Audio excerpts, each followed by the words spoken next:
नमस्कार, आप देख रहे हैं इंडिया वॉइस। मैं हूं आपके साथ जो इस बुलेटिन की शुरुआत करेंगे। पीएम मोदी के आह्वान पर आज से बीजेपी नेताओं की तरफ से देश भर के मंदिरों और तीर्थ स्थलों में स्वच्छता अभियान चलाया जा रहा है। हम आपको कुछ तस्वीरें दिखा रहे हैं।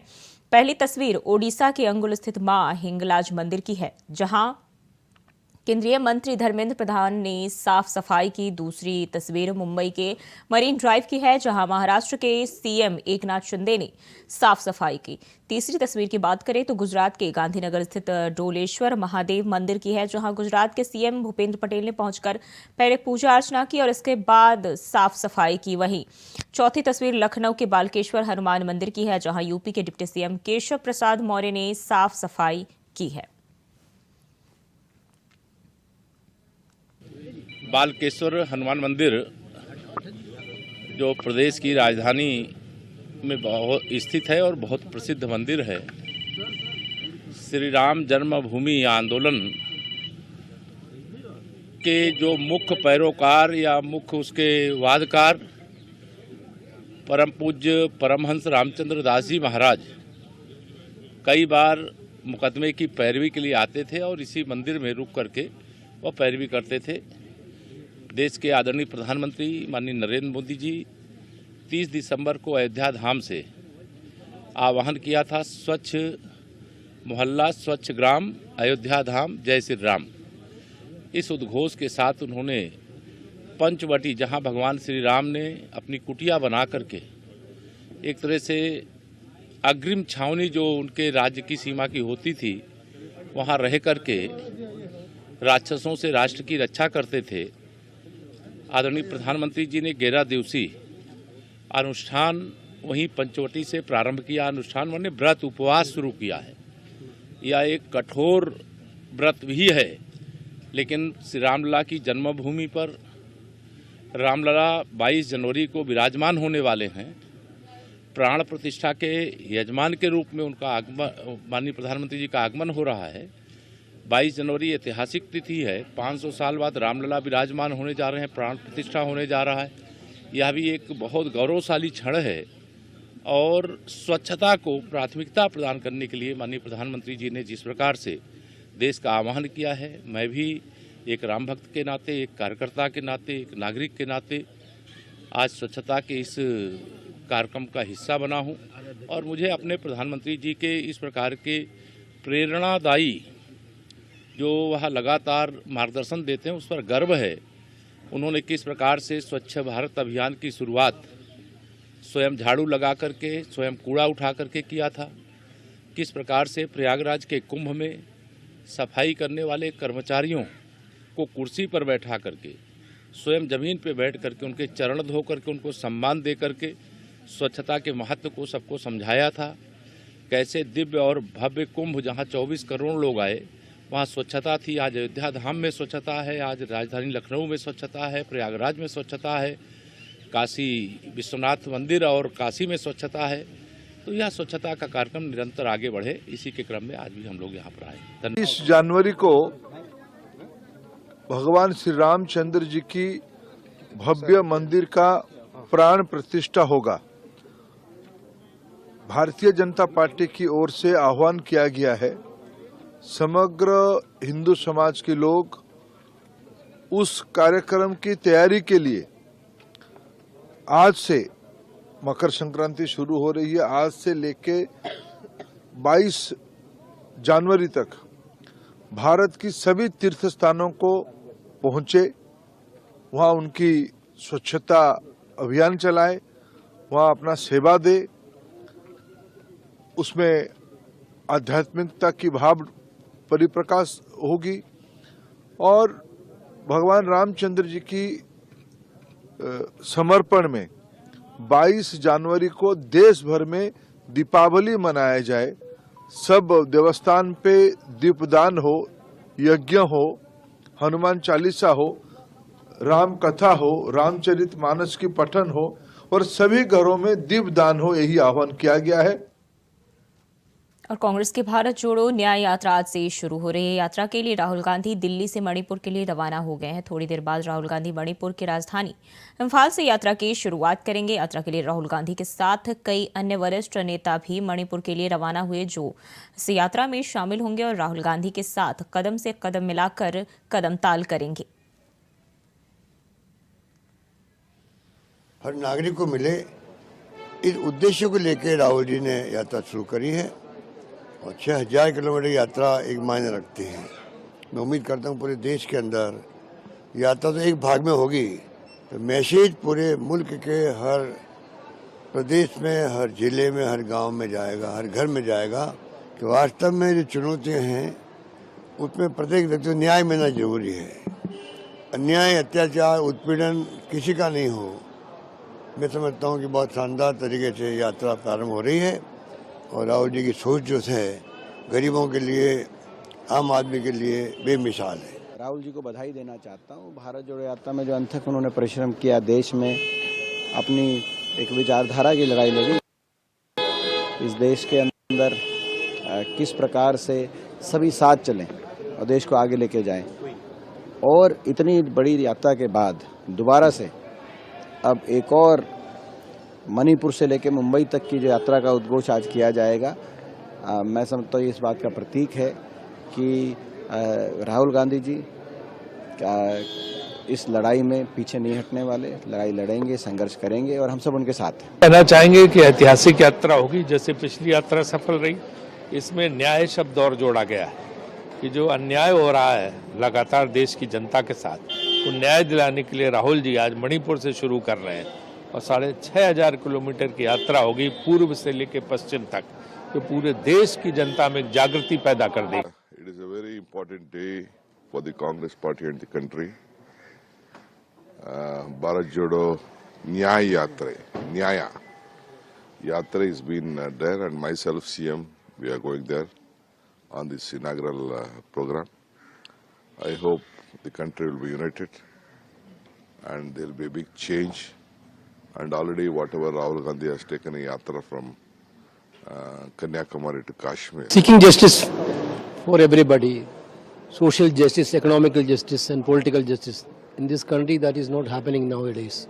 We are starting, Rahul Gandhi is again starting his sabasya from Manipur to Mumbai. Because this type of petty politics. What do you say about all these things? They didn't know. They can speak what they have done for this country. They are attacking Rahul Gandhi, they are attacking Indira Gandhi, they are attacking Pandit Jawaharlal Nehru, they are attacking Rajiv Gandhi. Our party, with proudly, they are only the person to give their life for this country. Rajiv Gandhi given life for this country. Indira Gandhi given life for this country. Pandit Jawaharlal Nehru given life for his country by spending maximum years in the jail during the independence struggle. और 22 जनवरी को श्री राम लला की प्राण प्रतिष्ठा होने जा रही है, जिसके चलते 156 देशों से पवित्र जल लाया गया है, जिससे श्री राम का अभिषेक किया जाएगा। वहीं 156 देशों से जल लाने वाले बीजेपी के वरिष्ठ नेता डॉक्टर विजय जौली से खास बातचीत के हमारे संवाददाता सादिक खान ने इस दौरान क्या कुछ कहा विजय जौली ने, चलिए आपको सुनाते हैं। 156 देशों से लाए हुए जल से राम मंदिर का जलाभिषेक होना है। इस काम को बखूबी निभाया है भारतीय जनता पार्टी के वरिष्ठ नेता डॉक्टर विजय जौली ने। हमारे साथ मौजूद हैं। डॉक्टर साहब, बड़ी जिम्मेदारी आपने, ये पूरे इतने 156 देशों से आप जल लाए, ये सोच कहाँ से आई?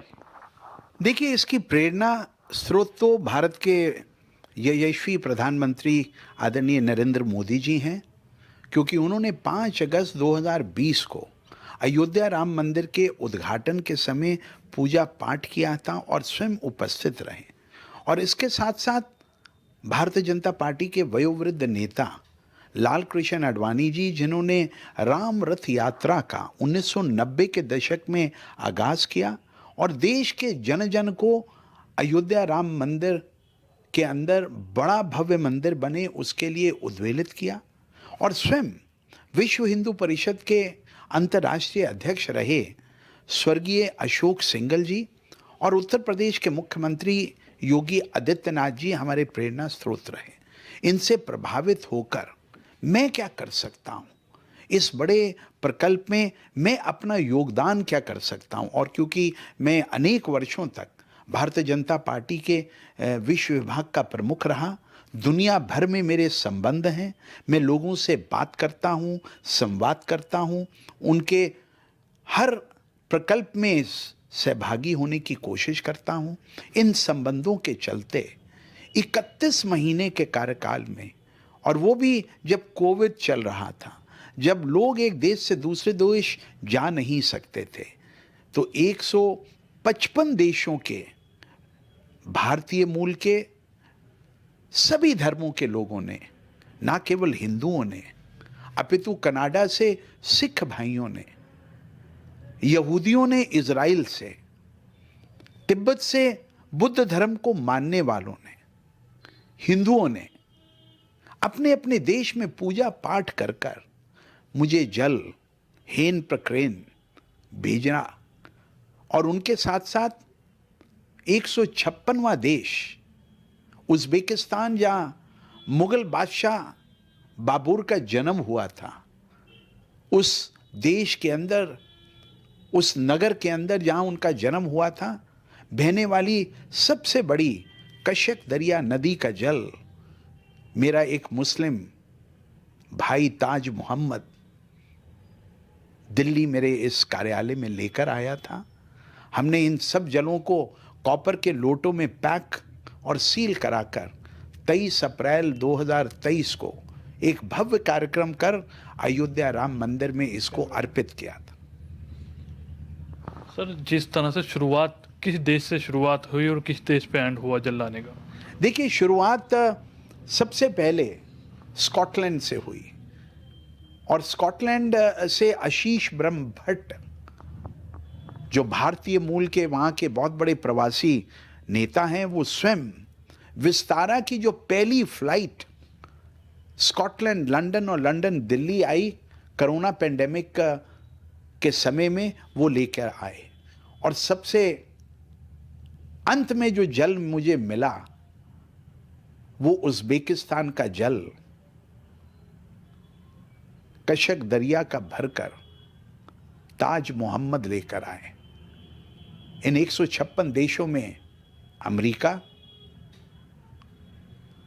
Germany, Japan, Kenya, Uganda, Nepal, Bhutan, Indonesia, Andorra, France, Burma, Nigeria, Burundi, Tanzania, सभी देशों का जल जब हमें प्राप्त हुआ, हमने इसको हरिद्वार जाकर हर की पौड़ी में उसको कॉपर के लोटों में पैक करवाया, हर देश का नाम और उसका झंडा, उसका स्टिकर हर लोटे पे लगाया, और प्रभु श्री राम के मंदिर में एक भव्य कार्यक्रम में पिछले वर्ष हमने अर्पित किया।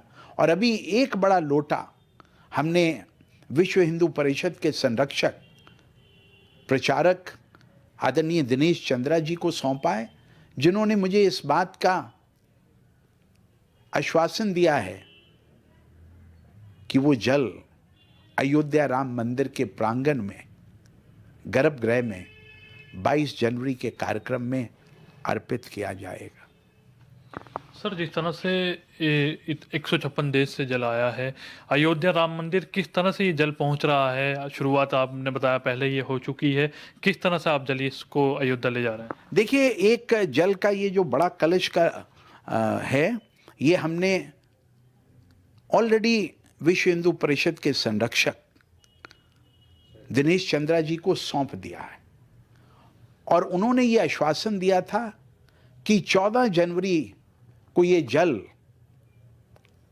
अयोध्या राम मंदिर के प्रांगण में पहुंच जाएगा, और 22 जनवरी को पूजा पाठ के समय इस वैश्विक जल को अर्पित किया जाएगा, ताकि भाव ये निकले, प्रभु श्री राम केवल भारत और भारतीयों के नहीं थे, पूरे विश्व का विश्वास वैश्विक स्तर के ऊपर प्रभु श्री राम के आदर्शों में आज भी सतत रूप से वो विश्वास और उस विश्वास को अर्पित करने के लिए इस वैश्विक जल को वहाँ अर्पित किया जाएगा, ये इस बात को दर्शाता है।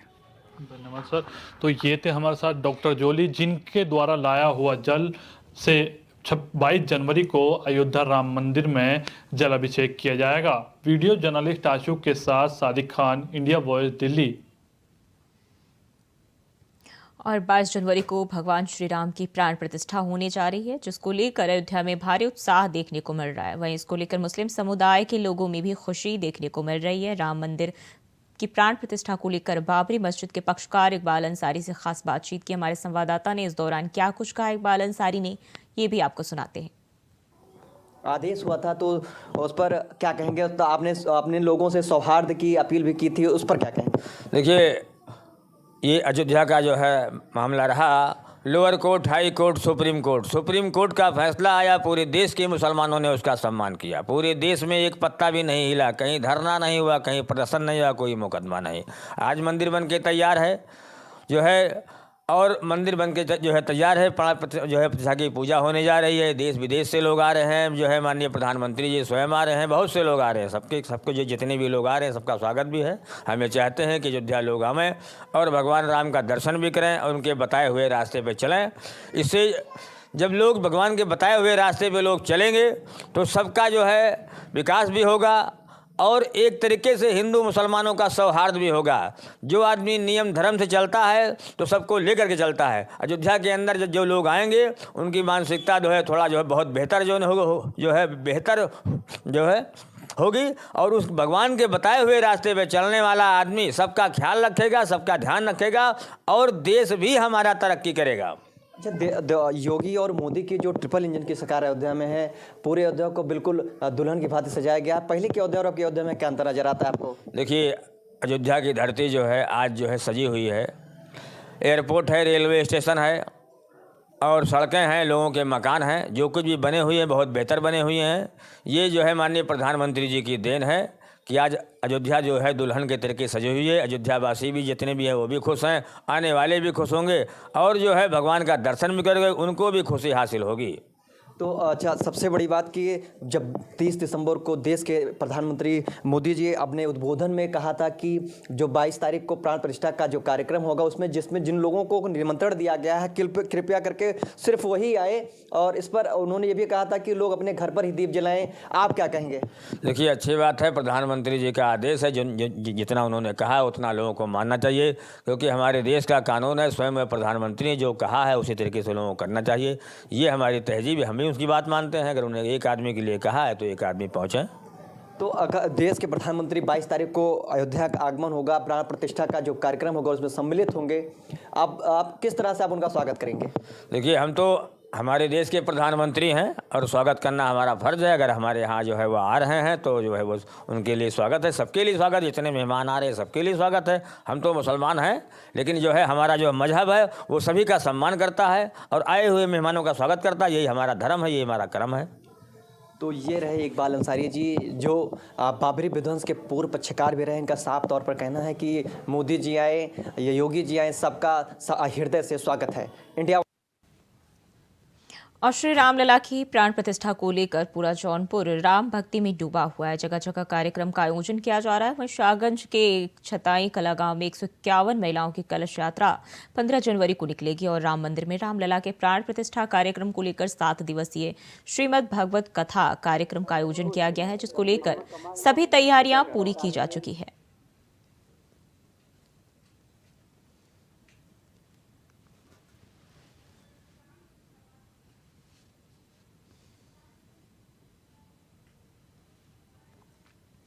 और रायबरेली के महोत्सव में प्रसिद्ध गायिका अनुराधा पौंडवाल शामिल हुई, जहां तीसरे और आखिरी दिन शाम अनुराधा पौंडवाल के नाम रही। बता दें कि अनुराधा पौंडवाल से भी दर्शकों को निराश उन्होंने भी नहीं किया और अपने भजनों से खूब तालियां बटोरी।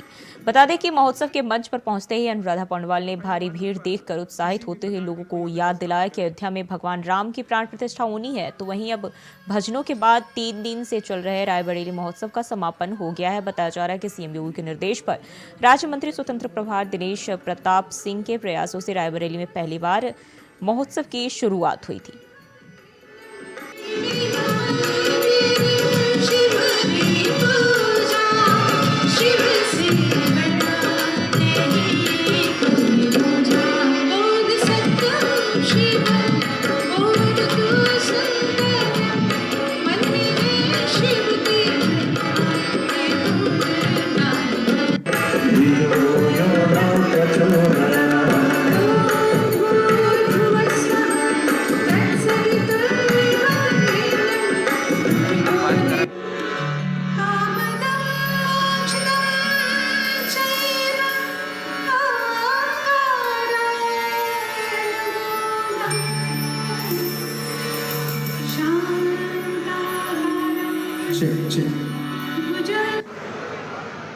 कृपया मंच पर किसी भी प्रकार की कोई अव्यवस्था न करें।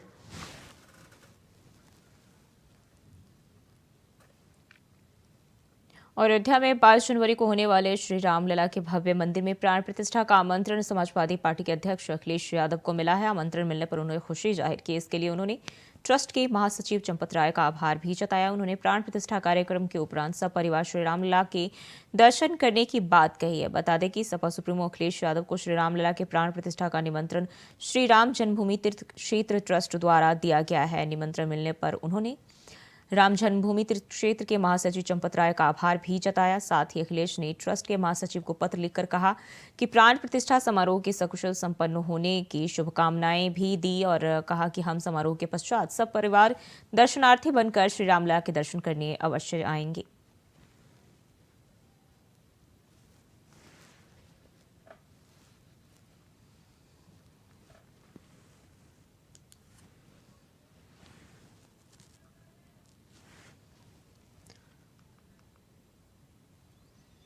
वहीं 22 जनवरी को श्री रामलला के प्राण प्रतिष्ठा होनी है और उससे पहले देश प्रदेश में भक्ति का माहौल देखने को मिल रहा है। जय जय धार्मिक जगह जगह धार्मिक आयोजन किए जा रहे हैं और इसी कड़ी में प्रसिद्ध कथावाचक देवकी नंदन ठाकुर महाराज श्री राम कथा कहने अयोध्या जाएंगे, जहां वो आज अयोध्या पहुंचेंगे और 15 जनवरी से 23 जनवरी तक अयोध्या में श्री राम भक्तों को श्री राम की कथा सुनाएंगे। बता दें कि उत्तर प्रदेश सरकार और संस्कृति विभाग की तरफ से रामोत्सव 2024 के तहत श्री राम कथा का आयोजन सरयू नदी के किनारे भजन संध्या स्थल पर किया जा रहा है, जहां सुबह 10:30 बजे से दोपहर 1 बजे तक श्री राम कथा का आयोजन किया जाएगा। 15 जनवरी से लेकर 23 जनवरी तक रहेगी और मोस्टली मॉर्निंग में इस कथा का समय रहेगा 10 बजे से लेके 10:30 बजे से लेकर 1:30 बजे तक। और माँ सरयू के तट पर एक बहुत सुंदर स्थान है, भजन संध्या स्थल है, जहां पर ये राम कथा के लिए मंडप बना है, तैयार हुआ है और वहां पर ये राम कथा सुबह 10:30 बजे से 1:30 बजे तक होगी। मैं सभी श्रद्धालु जो सरयू के तट पर हैं और जो अयोध्या में हैं, जो राम कथा श्रवण करने के लालायित हैं और जो चाहते हैं कि हम राम जी के स्वागत में पहुंचे, तो आप सब वहां पर उस कथा में विराजमान हो और कथा श्रवण करें। और उत्तर प्रदेश के उप मुख्यमंत्री केशव प्रसाद मौर्य ने विशेष स्वच्छता अभियान की शुरुआत की है, जहां पीएम मोदी के आह्वान पर 14 से 22 जनवरी तक विशेष स्वच्छता अभियान चलाया जा रहा है। बता दें कि उप मुख्यमंत्री ने लखनऊ के निराला नगर के बालकेश्वर हनुमान मंदिर से स्वच्छता अभियान में शामिल होकर साफ सफाई कर झाड़ू लगाई और कूड़ा उठाकर कूड़ा गाड़ी में भरकर संपूर्ण स्वच्छता का संदेश दिया। साथ ही गायों को भी चारा खिलाया और लोगों से इस स्वच्छता अभियान में सहभागिता करने की अपील की।